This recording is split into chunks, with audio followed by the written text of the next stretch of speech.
बिजली की चर्चा में बोलने के लिए आपने समय दिया। सभापति महोदय, आज पूरे प्रदेश में बिजली का जो संकट बना हुआ है और इतनी बारिश हो रही है, मई जून में हमेशा थोड़ी बिजली की किल्लत देखने को मिलती है, पर अब अगस्त आने को आ गया पर समस्या वैसी की वैसी बिजली की बनी हुई है।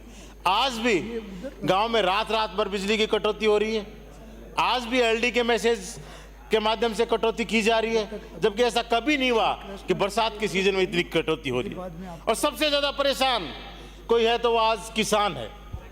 उसको 6 घंटे पर्याप्त बिजली मिलती है, लगातार 6 घंटे नहीं मिलती, टुकड़ों में बिजली देते हैं।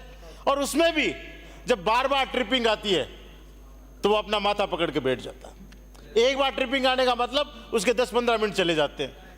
पानी इतना गहरा है कुओं में, लाइन भरने में चला जाता है, वो आके मोटर वापस चलाता है और पानी शुरू होता है चलना, इतने में वापस ट्रिपिंग आ जाती है।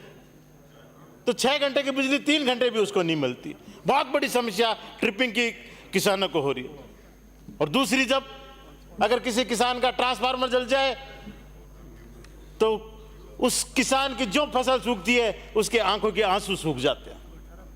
10-10, 15-15, 20-20 दिन कोई पता नहीं कब ट्रांसफर मिलेगा। इतनी किल्लत है।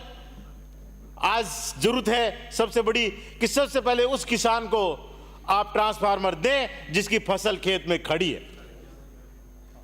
जिसने नया कनेक्शन वाले को आप 10 दिन देर से दोगे उसके कोई दिक्कत नहीं है, पर जिसकी फसल खड़ी है और सूखने जा रही है उसको ट्रांसफर नहीं मिलेगा तो उसकी क्या हालत हो जाएगी, आप समझिए सभापति महोदय।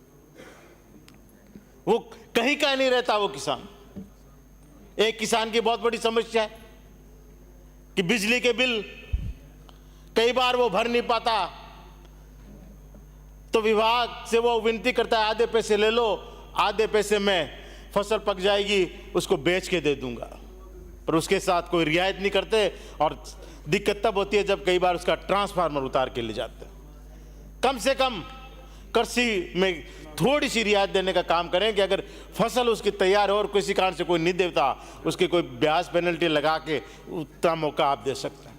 घरेलू कनेक्शन में जब पेनल्टी ब्याज लग के 1-2 महीने नहीं काटते कनेक्शन, तो उसका तुरंत कनेक्शन नहीं काटा जाए। अपन जानते हैं 3 महीने में फसल तैयार हो जाती है, 1-2 महीने कई बार डिले हो जाता है उसका, पर कम से कम उसका ट्रांसफार्मर नहीं उतारा जाए, ये व्यवस्था आप कराएं ताकि वो फसल बेच के उसका दे सके।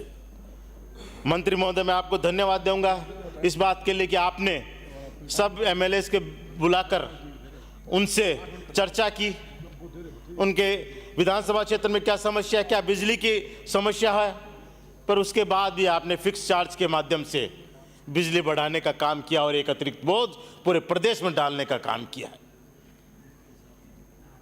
विभाग जो ठेकेदारों के भरोसे है, ठेकेदार कोऑपरेट करते नहीं किसानों को, उसका ट्रांसफार्मर कोई जलता है वो बात होगी तो उसको कहते थे तू ही लेके जा, तू इसको लगा, उसको मजबूरी में लगाना पड़ता है अपनी व्यवस्था करके, जबकि उसका काम नहीं, उसके बाद टेक्निकल आदमी नहीं है, पर उसको मजबूरी में काम करने पड़ते हैं, जबकि ये काम आपके विभाग में ठेकेदार नियुक्त कर रहे हैं उनके हैं।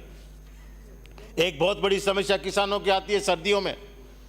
सर्दियों में जब रात के ब्लॉक में बिजली दी जाती है तो बहुत बड़ी दिक्कत होती है।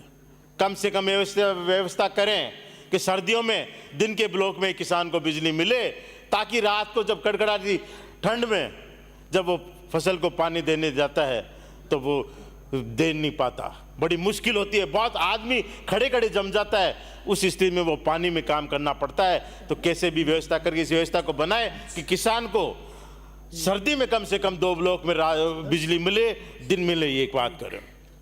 आरडीएसएस का काम बहुत धीमा चल रहा है, आपको ध्यान में, इसको कैसे ही करके तेज करवाएं। ढाणियां, जितनी भी ढाणियां हैं 5 के ग्रुप बना के, 6 के ग्रुप बना के, 7 के रुपए कुछ, पर इन ढाणियों में आप कनेक्शन जरूर दें। आज बिजली जैसे पानी जरूरत बन गया आम आदमी की, वैसे बिजली भी आज आम आदमी की जरूरत बन गई है। ढाणियों में भी आम आदमी रहता है, वहां भी किसान रहता है जो अपन के लिए खेत में अनाज पैदा करता है, पर अगर उसको बिजली नहीं मिल रही है तो बहुत बड़ी समस्या है। छोटू सिंह जी, बहुत